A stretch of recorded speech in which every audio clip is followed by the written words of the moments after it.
Hello, ഇവിടെ ആരുമില്ലേ? ഞാന് എന്റെ പൊന്നേട്ടോ, ഞാൻ എത്ര വട്ടമായി ഞാൻ ഏട്ടനെ വിളിച്ചോണ്ടിരിക്കുന്നു. എന്താ ഫോൺ എടുക്കാത്തെ? കറണ്ട് പോയെന്ന് പറഞ്ഞിട്ട് റെഡിയാക്കാൻ വേണ്ടി വന്നതാണ്. എന്തേട്ടാ ഇങ്ങനെ പിണക്കം കാണിക്കുന്നത്? എന്ത് പറഞ്ഞാലും അങ്ങ് ദേഷ്യമാണ് അങ്ങേട്ടന്. ലൈൻ കംപ്ലൈന്റ് അല്ല, ലൈൻ വലിക്കാൻ വേണ്ടിട്ടുള്ള പരിപാടിയാ. ഏട്ടാ അതെ, വേഗം വരുവോ? വേഗം വരുവോ? വന്നല്ലോ. പിന്നെ വേറൊരു കാര്യം, ഇന്നത്തെ ദിവസം മറക്കരുത് കേട്ടാ. ഇന്നത്തെ ദിവസം എന്ത് മറക്കാനാ? എന്റെ ബർത്ത്ഡേ അല്ലേ ഏട്ടാ, നിങ്ങൾ എന്തോന്ന് മറന്നുകൊണ്ട് എനിക്ക് ഗിഫ്റ്റ് കൊണ്ടുവരണം കേട്ടോ. ആണോ? ആ, ഇവരൊക്കെ നേരിട്ട് വിളിച്ചു വരുത്തി അങ്ങ് കൊടുക്കുമല്ലേ. Happy birthday. ആരാ ഇതങ്ങ് മറ്റേ ബാഹുബലി സിനിമ പോലെയാണല്ലോ. പോവുകയാണല്ലോ അങ്ങോട്ട്. ഇനി വന്നേ, നമ്മൾ തമ്മിൽ സംസാരിച്ചിരുന്നു. ഇപ്പം ബർത്ത്ഡേ ഗിഫ്റ്റ് വേണോന്ന് പറഞ്ഞു. ബർത്ത്ഡേ ഗിഫ്റ്റ് ഞാൻ എന്റെ ഭർത്താവിനോട് ഫോണിൽ സംസാരിച്ചതാ. അയ്യോ സോറി കേട്ടോ, ഞാന് മറ്റേ ഇതിന്റെ കറണ്ട് പോയതിന്റെ കാര്യങ്ങൾ പറയാൻ വേണ്ടി. കറണ്ട് പോയെന്ന് നിങ്ങൾ അവിടെ ഓഫീസിൽ വിളിച്ച് പറഞ്ഞായിരുന്നല്ലോ. പൂവിപ്പം ഗിഫ്റ്റ് തരാൻ വേണ്ടി പറിച്ചതാണ്. ഇവിടെ മനുഷ്യ, ഞാനും എന്റെ ഭർത്താവും കൂടെ ചോര നീരാക്കി ഉണ്ടാക്കിയതാണ് ഈ നഴ്സറി, അറിയാമോ? അതിനകത്ത് പൂ പറിച്ചെടുത്തിരിക്കുന്നു. പൂവോ പറിച്ചത് പോട്ട്, എന്റെ അമ്മ ഈ ഇലകളൊക്കെ നിങ്ങൾ പറിച്ചെടുത്തിരിക്കണം. എന്താ ഇല പറിക്കാൻ പാടില്ലേ? ഒരു കാര്യം മനസ്സിലാക്കണം നിങ്ങളൊക്കെ, ഈ ചെടികൾ ഭക്ഷണം പാചകം ചെയ്യുന്നത് ഇല കൊണ്ട്, അറിയാമോ? ആണോ? എന്നിട്ട് ഗ്യാസ് കുറ്റി അടുപ്പൊന്നും ഇല്ലല്ലോ ഇവിടെ. തമാശിച്ചതായിരിക്കും. അല്ല, ഞാൻ ചോദിച്ചതാണ്. ഇന്ന് വരെ എന്റെ ജീവിതത്തിൽ ഒരിലയും ചമ്മന്തി അരച്ച് ഈ പൂക്കൾക്ക് കൊടുക്കണം ഞാൻ കണ്ടിട്ടില്ല. ഉള്ള കാര്യം പറയാലോ. ഞാൻ എന്തിനാണ് കൂടെ വന്നേ? ലൈൻമാൻ കറണ്ട് പോയെന്ന് പറഞ്ഞിട്ട് കംപ്ലൈന്റ് വിളിച്ച് പറഞ്ഞായിരുന്നു. എനിക്കതാ അറിയേണ്ടത്. കംപ്ലൈന്റ് വിളിച്ച് പറഞ്ഞായിരുന്നു. എപ്പോഴാ കറണ്ട് പോയത്? ഇന്നലെ കറണ്ട് പോയത് ഒരു 1 2 3 4 5 6 7 8 9 10. പട്ടികല്ല പറഞ്ഞത്, ഒരു സമയം പറ. 2 മണി. 2 മണി. ആ 2 മണിക്ക് അപ്പൊ തന്നെ ഞാൻ കംപ്ലൈന്റ് ബോക്സിൽ അത് എഴുതിയിട്ടായിരുന്നു കേട്ടോ. എന്റെ ഭഗവാനെ, ഞാൻ ഈ കേൾക്കുന്നത് സത്യമാണോ? സാധാരണ നിങ്ങളെയൊക്കെ വിളിച്ചു കഴിഞ്ഞാല് നിങ്ങൾ ആ ഫോൺ റിസീവർ എടുത്ത് അപ്പുറത്ത് വെച്ചിട്ട് കിടന്ന് ഉറങ്ങലാണല്ലോ പതിവ്. ചമ്മിക്കല്ലേ, അങ്ങനെ ചമ്മിക്കണത് മോശം. ഞങ്ങൾ ലേഡീസ് വിളിച്ചു കഴിഞ്ഞാൽ അപ്പൊ തന്നെ ഞങ്ങൾ കംപ്ലൈന്റ് ബോക്സിൽ അങ്ങ് എഴുതിയിടും. അതെ, അപ്പുറത്തെ വീട്ടിലെ ശോഭയുടെ വീട്ടിൽ കറണ്ട് ഉണ്ട്, ഇപ്പുറത്തെ വീട്ടിലെ രാധയുടെ വീട്ടിൽ കറണ്ട് ഉണ്ട്, എന്റെ ശത്രു ആ രേഖയുടെ വീട്ടിൽ കറണ്ട് ഉണ്ട്, അറിയാമോ? ഇവിടെ മാത്രം കറണ്ട് ഇല്ല. വരും പോകും, വരും പോകും, വരും പോകും. നിങ്ങൾ വിളിച്ച് പറഞ്ഞപ്പോ തന്നെ ഞാൻ ആ 3 വീട്ടിലെ ലൈൻ ഓഫ് ചെയ്തു. അതുകൊണ്ടാ ഇന്നലെ മനസമാധാനത്തോടെ ഞാനൊന്ന് കിടന്നുറങ്ങിയത്. അത് നമുക്കറിയാം. അതായത് നമ്മുടെ വീട്ടിൽ കറണ്ട് ഇല്ലാത്തതല്ല പ്രശ്നം, അപ്പുറത്തെ വീട്ടിൽ കറണ്ട് ഉള്ളതാണ് പ്രശ്നം. അതുകൊണ്ട് സത്യം അങ്ങ് പോകുവാണോ?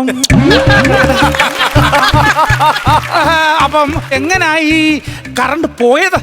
അയ്യോ, അതൊന്നും പറയണ്ട എന്റെ ലൈൻമാൻ ചേട്ടാ. എന്റെ ഭർത്താവ് എന്ന് പറഞ്ഞ ഒരുത്തനുണ്ടല്ലോ, ഇതുപോലൊരു വൃത്തികെട്ട ഒരുത്തൻ. അയാൾക്കൊരു വൃത്തികെട്ട സ്വഭാവം.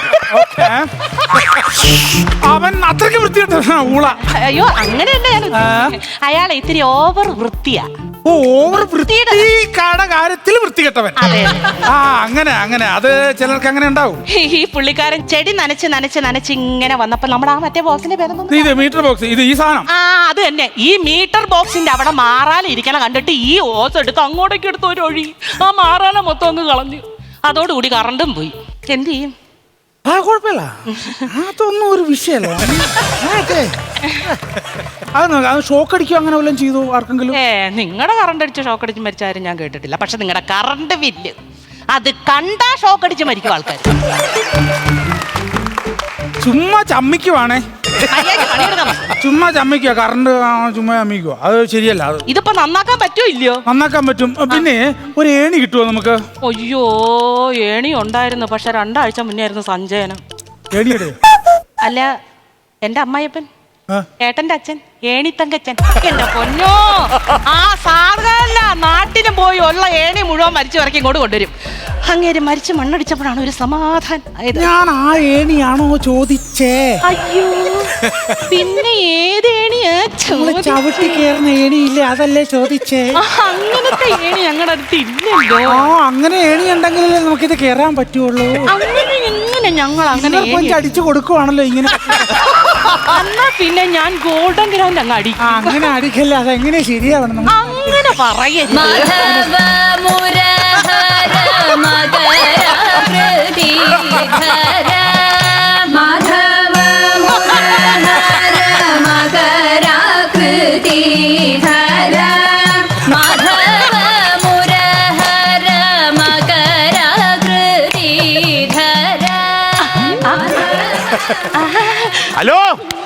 ഹലോ, രണ്ടുപേരുടെയും കൂടെ മെഗാ തിരുവാതിര കഴിഞ്ഞെങ്കിൽ ഞാനൊരു മെഗാ സമ്മാനം തരട്ടെ അങ്ങോട്ട്. അയ്യോ ഏട്ടാ, ഇത് കറണ്ട്. ഏട്ടാ അങ്ങോട്ട്, രണ്ടുപേരും കൂടെ ഇവിടെ കിടന്ന് എന്തോ ഈ കാണിക്കുന്നത്? നിനക്ക് അറിയാലോ ഞാൻ മഹാവൃത്തിക്കാരനാണെന്ന്. അറിയാം. അപ്പൊ നീ ഈ ഇമ്മാരി പരിപാടി കാണിക്കണം. ഇതെല്ലാം ഞാൻ തന്നെ വൃത്തിയാക്കണം അല്ലേ? ഞാനല്ല ഏട്ടാ, ആര് ആരാ നീ?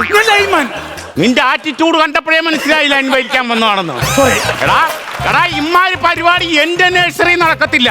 അല്ല ചേട്ടാ, ഞാൻ അങ്ങനെ ഉദ്ദേശിക്കുന്ന ആളല്ല. അല്ല, കറണ്ട് പോയെന്ന് പറഞ്ഞ് ഞങ്ങളുടെ ഓഫീസിലേക്ക് ഫോൺ കോൾ. സ്റ്റാച്യു ലിബർട്ടിയാ ഫോൺ കോൾ വന്നിട്ട് അങ്ങനെ ഫോൺ കോൾ വന്നിട്ട് കറണ്ട് റെഡിയാക്കാൻ വേണ്ടി വന്ന ആളല്ലേ? കറണ്ട് റെഡിയാക്കാൻ വന്നാണോ? എന്റെ പൊന്നെ, ഞാൻ തെറ്റിദ്ധരിച്ചു. അല്ല, എന്താ പേരെന്ന് പറഞ്ഞേ? എന്റെ പേര് രമേശ്. രമേശ്. സാറിന്റെ പേര്? ചിത്തൻ. എന്തോ? ചിക്കനോ? ചിക്കനല്ല, ചിത്തൻ. ചിത്തരഞ്ജൻ. ചിത്തരഞ്ജൻ അല്ല, അതെന്നാ ഭ്രമൻ. ഇച്ചിരി ഭ്രമം കൂടുതലാ. അങ്ങനെ വരുന്നുണ്ട്. നമ്മള് പരിചയപ്പെട്ട് സ്ഥിതിക്കാൻ ഒരു കാര്യം പറയാ. നമ്മുടെ വീട്ടിൽ നിന്ന് നമുക്ക് എങ്ങോട്ടെങ്കിലും ആമ്പിള്ളേർക്ക് ഇറങ്ങി പോകാൻ പറ്റത്തില്ല. പണ്ടൊക്കെ ആയിരുന്നെങ്കിൽ നമ്മൾ വീട്ടിൽ നിന്ന് ഇറങ്ങി പോകുമ്പോൾ നമ്മുടെ മക്കളെയും നമ്മുടെ പെണ്ണുമ്പിളെ അപ്പുറത്ത് വീട്ടിലാക്കിയിട്ട് നമുക്ക് ധൈര്യമായിട്ട് പോകുമായിരുന്നു. ഇപ്പൊ നമ്മുടെ ചുറ്റുവട്ടത്തുള്ള വീട്ടിൽ ആക്കാൻ പറ്റുമോ? പറ്റില്ല. ചുറ്റും ബംഗാളികളല്ലേടാ ഇപ്പം. ഈ ബംഗാളികൾ ഇല്ലാത്ത ഒരു സ്ഥലം നിനക്ക് പറഞ്ഞു തരാം. എവിടെയാ? ബംഗാള്. ആ ബംഗാളികളെല്ലാം കേരളത്തിലല്ലേ ഇപ്പം? എന്റെ പൊന്നേട്ടാ, നിങ്ങൾക്ക് എന്തോന്ന് ബംഗാളികളോട് ഇത്ര ദേഷ്യം? എനിക്ക് ബംഗാളിയുടെ ഹിന്ദി കാണുമ്പോ എനിക്ക് പെരുവരലെങ്ങ് ചൊറിഞ്ഞു കയറും. എനിക്ക് കാണണ്ടെന്ന് വെക്കണം. ഹിന്ദി അറിയില്ലല്ലേ? അല്ല, അത് കുഴപ്പമില്ല. ഇപ്പൊ എന്താണ് കയ്യിലെന്ത്? അല്ല, ഇത് നേരത്തെ പറിച്ച കൊടുക്ക, വേറൊന്നിനുമല്ല കേട്ടോ. പിന്നെ ഹാപ്പി ബർത്ത്ഡേ പറയാൻ വേണ്ടി. എടാ, നിന്റെ ഈ നമ്പർ ഒന്നും ഇവിടെ നടക്കത്തില്ല. ഇപ്പൊ ഈ കറണ്ട് വരുവോ പോവോ അതാണ് ഇപ്പൊ അറിയേണ്ടത്. കറണ്ട് റെഡിയാക്കാം. എവിടാ നിങ്ങളുടെ പോസ്റ്റാ? ഞാൻ ഫുൾ പോസ്റ്റാ. ആണോ? അത് നിനക്ക് ഇതുവരെ മനസ്സിലായില്ലേ? അല്ല, പോസ്റ്റ് ആക്കണമല്ലോ, എന്നാലേ എനിക്ക്. അല്ല, ഞാനൊരു കാര്യം പറയട്ടെ. ഞാൻ നിന്റെ വന്നപ്പോ തൊട്ട് പറയണമെന്ന് പറഞ്ഞൊരു കാര്യമുണ്ട്. നമ്മുടെ ഈ നഴ്സറിയിലെ കാര്യം എന്ന് പറഞ്ഞാൽ. നഴ്സറിയാണോ ഇത്? നഴ്സറി. അയ്യോ, അങ്ങനെയാണ് എന്റെ ചേട്ടന്റെ 2 മക്കളെ വിടാവേ പഠിക്കാൻ വേണ്ടിട്ട്. അയ്യോ, ഇത് അങ്ങനത്തെ നഴ്സറി അല്ല, ഇത് പൂക്കളുടെ നഴ്സറിയാ. രണ്ടുപേരും കൂടെ സൈഡ് വാരം തിരുവാര കളിക്കാനാണെങ്കിൽ മുട്ടുകാരൻ തല്ലി ഓടിക്കുന്നത്. ആ പരിപാടി കൂടെ വേണ്ട. നമ്മുടെ ഈ നഴ്സറിയിലുള്ള പ്രശ്നം എന്ന് പറഞ്ഞാൽ കറണ്ട് വരും പോകും, വരും പോകും, വരും പോകും, വരും പോകും. ഏത് ട്രൂപ്പിലാ കളിക്കണം? എന്ത് ഡാൻസ് കളിക്കണം? ഡാൻസ് അല്ല, കറണ്ട് വരും പോകും. ഞാൻ വിത്ത് ആക്ഷൻ പഞ്ച്. മൊത്തം കറണ്ടുകാരെ അങ്ങ് ചമ്മിക്കുമല്ലേ? കുഴപ്പമില്ല. നിങ്ങളുടെ പോസ്റ്റ് എവിടെ? ഇത് ആ പോസ്റ്റ് കാണിച്ചു കഴിഞ്ഞാൽ ഇപ്പൊ തന്നെ റെഡിയാക്കിയിട്ട് നമുക്ക് ആ സാധനം അങ്ങ് പരിഹരിച്ചേക്കാം. പോസ്റ്റ് ഇത് ആ കാണുന്നതാണ് പോസ്റ്റ്. ഓക്കെ. എന്റെ സ്കൂട്ടറും പ്ലെയറും ഉള്ള, പക്ഷെ ഞാൻ പോസ്റ്റേ കയറി. കാരണം അച്ഛൻ മരിച്ച പോസ്റ്റിൽ കയറിയ ആളാണ് ഞാൻ. എടാ, അച്ഛൻ മരിച്ച പോസ്റ്റ് നീന്തിടാ പിന്നെയും വലിച്ചു കയറാൻ പോകും.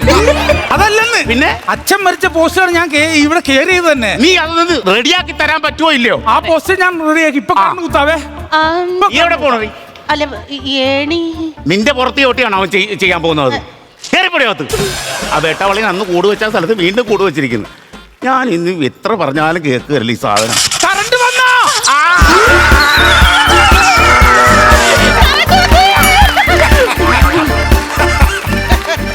ചേട്ടാ, ഞാൻ ഫീസ് കുത്തിയായിരുന്നു. കറണ്ട് വന്നു. നീ എന്നെ ഫീസ് കുത്തി കൊന്നിട്ട്? എനിക്കറിയാം. പിന്നെ കറണ്ട് വന്നോ ഇവിടെ? കറണ്ട് അടിക്കുകയും ചെയ്ത്. എടാ, നിനക്കൊരു കാര്യം പറയാം, ഞാൻ മഹാവൃത്തിക്കാരൻ, അറിയോ? എന്തോ? എടാ, ഞാനത് സ്വിച്ചിന്റെ അവിടെ തൂത്തോണ്ടിരുന്നപ്പോ എന്റെ കറണ്ട് അടിച്ചിരുന്നു. നിങ്ങൾ എന്നാ പരിപാടിയായി കാണിക്കണം? നിങ്ങൾ ഈ വൃത്തിയുടെ കാര്യത്തിൽ നിങ്ങൾ ഓക്കെ ആണെങ്കിൽ നിങ്ങൾ എല്ലാം വൃത്തിയാക്കിക്കോ. പക്ഷെ കറണ്ടെ പിടിച്ച് വൃത്തിയാക്കാൻ നിൽക്കല്ലേ. നിങ്ങൾ വൃത്തിയായിട്ട് അവിടെ ഇരിക്കേണ്ടി വരും. എവിടാ? ഭിത്തിയേല്. ഫ്ലവേഴ്സ് സ്മാർട്ട് ഷോ ഫെബ്രുവരി 15 ശനിയാഴ്ച ആരംഭിക്കുന്നു. ശനി ഞായർ ദിവസങ്ങളിൽ രാത്രി 9:30 ഫ്ലവേഴ്സിൽ.